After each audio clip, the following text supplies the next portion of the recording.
हा लंके साहेब, राधाकृष्ण विखे पाटलांनी आपल्याला टीका केली की पारनेरच्या आमदाराला परत आमदार व्हायचं नाही, त्याबद्दल तुमचं काय मत आहे?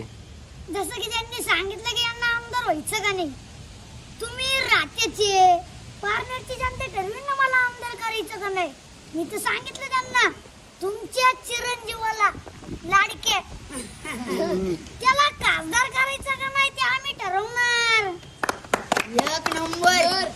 हा जे काय असेल ना डोक्यात हवा, सत्तेची पैशाची, जनता बदलली ना सगळं काय बदलतं. राज्याचा सुद्धा रंग झालेला आहे, राज्याला रंग झालेला आहे. त्यामुळे गर्वाचं घर सुद्धा खाली राहतं. मी आता ऐकलं इंदोरीकरांचं जायकवाडीचं 105 TMCचं धरण सुद्धा कोल्ड झालं. हा सगळं निसर्गाचा नियम आहे. त्यामुळे दिलाय दादा, सत्तेचा वापर सत्कार्यासाठी करा. लंके साहेब तुम आगे बढ़ो, हम तुम्हारे साथ हैं. तो दिन ऐसा मिळायचा